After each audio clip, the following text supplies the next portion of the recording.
មកស្ដាប់ពីប្រវត្តិនៃភ្នំកង្រីប្រវត្តិនៃភ្នំកង្រីស្ថិតនៅស្រុកកំពង់លែងខេត្តកំពង់ឆ្នាំង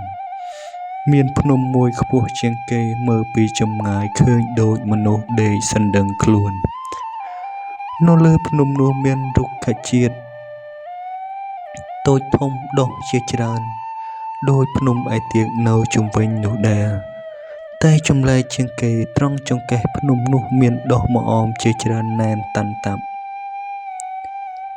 អ្នកស្រុកនៅជុំវិញភ្នំនោះគេមិនបរិភោគម្អមនោះទេព្រោះចាស់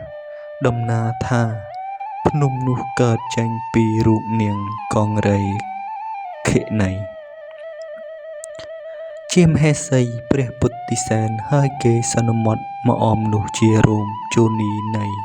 នាងកង្រីនោះឯងមិនតែប៉ុណ្ណោះនៅជើងភ្នំនោះមានត្បាល់មួយអង្រែមួយធំមិនដឹងថាអ្នកណាជាអ្នកសាងពីសម័យនោះទេពួកជនអ្នកដែលឡើងតោទីនោះលុះតែយកអង្រែថ្មបុកត្បាល់ថ្មនោះទើបមិនចាញ់ហើយនឹងបានសុខសប្បាយនេះជាជំនឿអ្នកស្រុកដែលមានតាំងពីសម័យបុរាណកាលដូច្នេះហើយខ្ញុំក៏បានលើកយករឿងនាងកង្រីនិងពុទ្ធិសែនមកនិយាយកាលពីសម័យនឹងឯងមានសេដ្ឋីម្នាក់នៅនគរមួយជាមនុស្សឥតកូនបាននាំប្រពន្ធទៅបន់សុំកូននៅឯដើមជ្រៃមួយក្រោយពីបន់មកប្រពន្ធមានកូន12នាក់សុទ្ធតែស្រីលុះបានកូនហើយសេដ្ឋីធ្លាក់ខ្លួនជាអ្នកទិលក្ររកអាហារចិញ្ចឹមគ្មានក៏បានយករទេះមកដឹកកូនបោះចោលក្នុងព្រៃជ្រៅក្រោយពីឪពុកបានបោះជូលកូន12នាក់ក៏នាំគ្នាដើរចូលក្នុងព្រៃទៅដល់នគរមួយជានគរយក្សស្រីឈ្មោះនាងសន្ធមារយក្សស្រីនោះមានកូនស្រីមួយឈ្មោះនាងកង្រី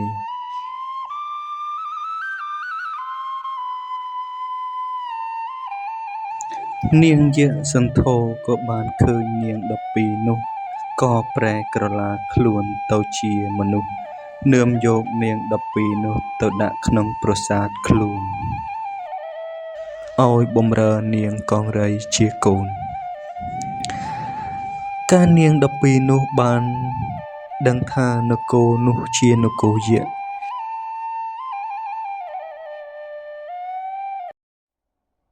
ជានគររបស់នាងសន្ធមារជាយក្សខេណី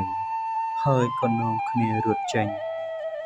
រីឯនាងយក្សខេណីសន្ធមារបានតាមរកឃើញនាង12ក៏បានប្រែក្រឡាខ្លួនទៅជានារីដ៏ស្រស់ស្អាតម្នាក់ក៏បានប្រែក្រឡាខ្លួនទៅជាស្រីក្រមុំដើម្បីធ្វើជាអគ្គមហេសីព្រះបាទរថសិទ្ធិនោះដែលនាងយក្សសន្ធមារពុតធ្វើជាឈឺធ្ងន់ញុះញង់ឲ្យពេទ្យទូលទៅព្រះបាទរថសិទ្ធិដែលឆ្លៀតឲ្យខ្វេះកែវភ្នែកនាងទាំង12យកមកធ្វើជាថ្នាំព្យាបាលរោគខ្លួន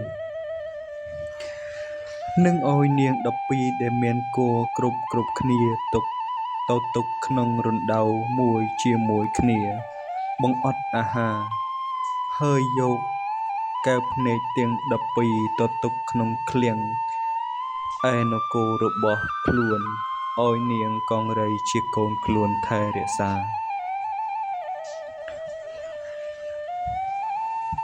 ចំណែកនាងទាំង12នាក់នោះនាងជាបង11នាក់ត្រូវគេឆ្កៀលគ្របភ្នែកទាំងសងខាងនេះឯនាងពៅត្រូវគេឆ្កៀលភ្នែកតែម្ខាងដោយសារពីជាតិមុននាងបានឆ្កៀលភ្នែកត្រីតែម្ខាង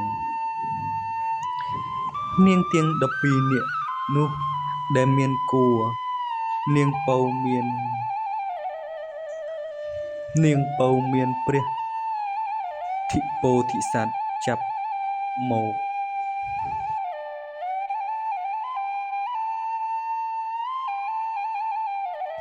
នាងពៅមានព្រះពោធិសត្វមកចាប់ផ្ទៃវេលានាងបងកើតមកភ្លាមគេហែកសាច់កូនគ្នាស៊ីអស់ចំណែកនាងពៅកើតមកឲ្យឈ្មោះកូនថាពុទ្ធិសែនហើយនាងលាក់ទុកមិនឲ្យបងនាងដឹងចំណែកកើតមកក្រោយវេលាពុទ្ធិសែនធំពេញជំទង់ឡើងនាងយក្ខសន្ធោមាដឹងថាជាកូននាងទាំង12ក៏ប្រើឲ្យជិះសេះនាំសម្បុត្រទៅឲ្យនាងកង្រី ដោយដាក់សេចក្តីថាបើពុទ្ធិសែនមកដល់យប់ឲ្យស៊ីទាំងយប់បើពុទ្ធិសែនមកដល់ថ្ងៃឲ្យស៊ីទាំងថ្ងៃតែជាភួបសំណាងរបស់ពុទ្ធិសែននៅពេលដែលជិះសេះទៅដល់ពាក់កណ្ដាលព្រៃមហាឥសីបានឃើញពុទ្ធិសែនកំពុងផ្ទុំលក់នឹងឃើញសំបុត្រដែលចងនៅលើកសេះក៏ហែកសំបុត្រនោះចោលហើយសរសេរសំបុត្រថ្មីថាបើពុទ្ធិសែនមកដល់យប់ឲ្យរៀបការទាំងយប់បើពុទ្ធិសែនមកដល់ទាំងថ្ងៃឲ្យរៀបការទាំងថ្ងៃជាមួយនាងជាកូនពេលដែលពុទ្ធិសែនទៅដល់នគរយក្សនាងកង្រីឃើញសំបុត្រក៏រៀបការជាមួយពុទ្ធិសែនភ្លាមព្រះពុទ្ធិសែនបានសោយរាជ្យនៅក្នុងនគរយក្សមិនយូរប៉ុន្មានដោយនាងកង្រីក៏ថ្វាយដំណឹងអំពីប្រស័យភ្នែករបស់មាតាលោកនិងអំពីថ្នាំសម្រាប់ដាក់ភ្នែកឲ្យជាហើយនឹងថ្នាំសម្រាប់បោះចោលកើតជាទឹកសមុទ្រជាភ្នំបានក៏ទ្រង់លួចរត់ចោលនាងកង្រីទាំងកណ្ដាលអធ្រាត្រមកនគរខ្លួនវិញនាងកង្រីតាមមកព្រះពុទ្ធិសែនបោះថ្នាំឲ្យកើតជាទឹកសមុទ្រខាងផ្លូវនាងកង្រីយំសោកស្លាប់ខ្លួននៅកណ្ដាលព្រៃដោយពុទ្ធិសែនមកដល់នគរវិញដោយសុវត្ថិភាពរួចទ្រង់ក៏បានយកថ្នាំទៅព្យាបាលមាតាបិតាធំខ្លួនឲ្យជាសះស្បើយដោយទ្រង់បានទៅសម្លាប់នាងយក្ខសន្ធោមាស្លាប់បាត់ទៅទ្រង់ក៏បានទៅជួបមាតាទ្រង់បន្ទាប់មកទ្រង់ក៏បានទៅជួបនាងកង្រីវិញតែជាអកុសលនាងកង្រីបានស្លាប់បាត់បង់ជីវិតទៅហើយទ្រង់ក៏បានកប់សាកសពនាងនៅទីនោះ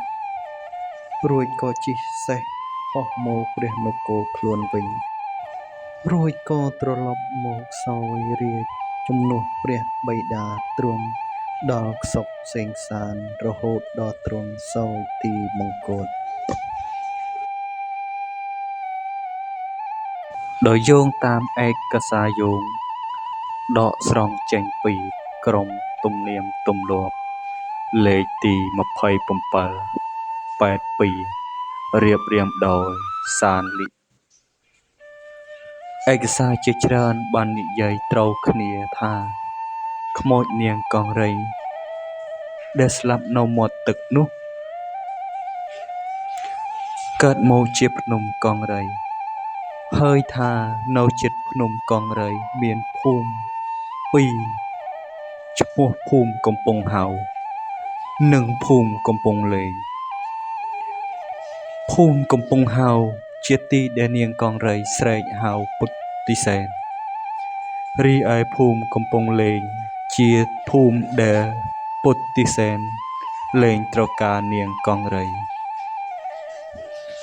សាច់រឿងនាងកង្រីក៏សូមទៅចប់តែត្រឹមនេះរើកំហុសខុសឆ្គងត្រង់ណាដែលខ្ញុំនិទានទៅហើយមិនសមរម្យក៏សូមអធ្យាស្រ័យដល់ អស់លោកអ្នកស្រីនិងគ្រប់បណ្ដាជនទាំងអស់